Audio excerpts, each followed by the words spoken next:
برایش اشیاهای گرد اطراف بیگانه بود. مثلا پدر و مادرش، خواهر و مثلا دادرش وقتی که بچه ها بازی میکرد با آنها انس پیدا نمیکرد.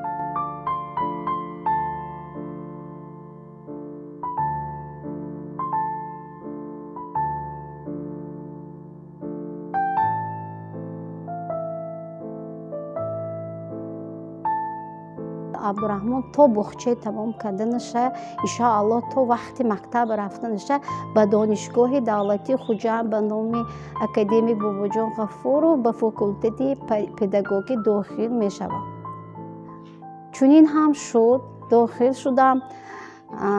برای آن که با داخل شدم که مثلا وقتی که مکتب فرزند من قبول نکند، من می توانم با همراه فرزندم به مکتب داخل شده فرزند خودم را تربیت دهم در قطار دیگر کودکان سالم.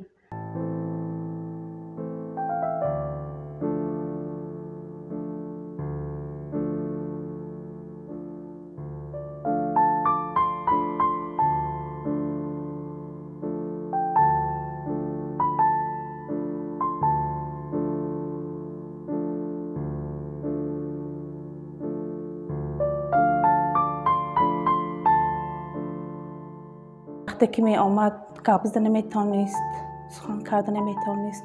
طول 3 سال است که سخن کرده میتواند.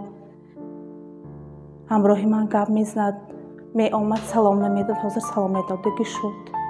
آنچه که از طرف آموزگار سفارش میشد همراه مادرش اجرا میکند.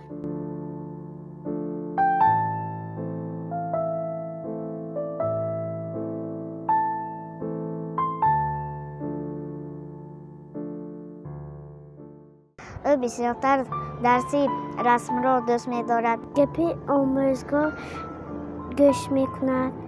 در درسی صنعت و مهنت با همدیگر رسم میکشیم.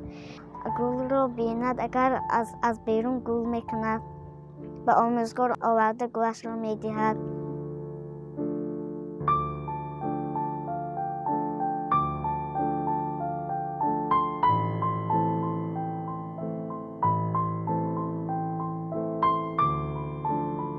آرزوی من همین است که در آینده عبدالرحمن جان همراه همین همصنفاش ختم کند مکتب صنف 11.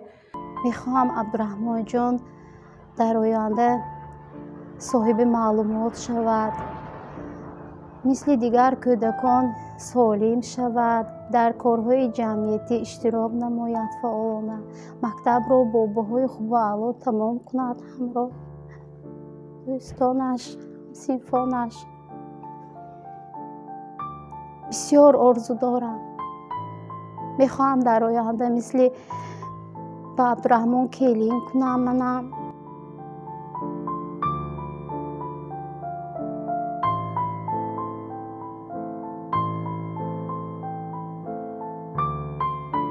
تماما همین بیمار بوده که از خاطرم برارم، بچم پشتم بماند.